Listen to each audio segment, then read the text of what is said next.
Hey, what's up guys? Tom Tang here. It's been a minute since I posted anything new, but thought it's time now that we're at the end of February to give a little bit of an update in terms of what's happening in 2025 for my Pikes Peak hill climb car. So as you can see here, I'm over at TrackSpec Autosports in Fremont, California. And yeah, let me walk you around some of the updates that we've made to my E46 M3 in preparation for the 103rd running of the Pikes Peak International Hill Climb, which is coming up in June. So as you can see here, we're keeping the livery pretty much the same. There will be some fun surprises and updates that I'll share over the next couple of weeks. But largely, you know, we really loved the way that the colors popped last year with the white, the red chrome, the blue chrome, and the yellow. So that's gonna remain. But as I mentioned, we've got some new partners that we're gonna be announcing in the next couple of weeks. So I'll be able to show you what that means in terms of the livery update. The biggest thing to talk about for 2025 is that we are adding some additional downforce. So obviously we still have the massive APR GT1000 wing out back. Last year we ran it basically flat, which meant that we had the ability to add more grip up front.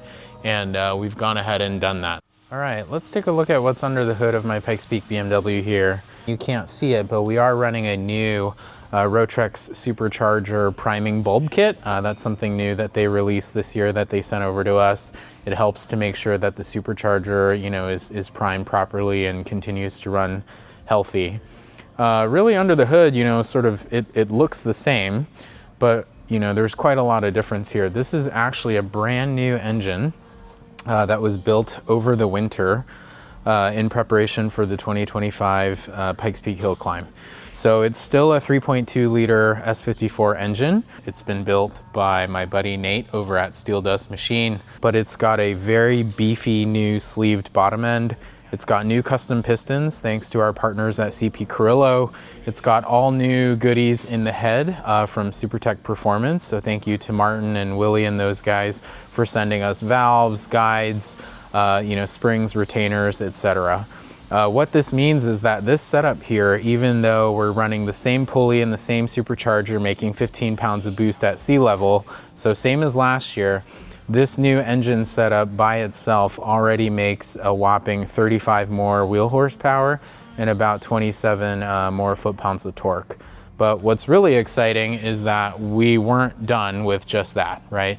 So let me go ahead and walk you here, and you'll notice that inside here, there is a beautiful 12-pound carbon fiber nitrous bottle from our partners over at Nitrous Outlet.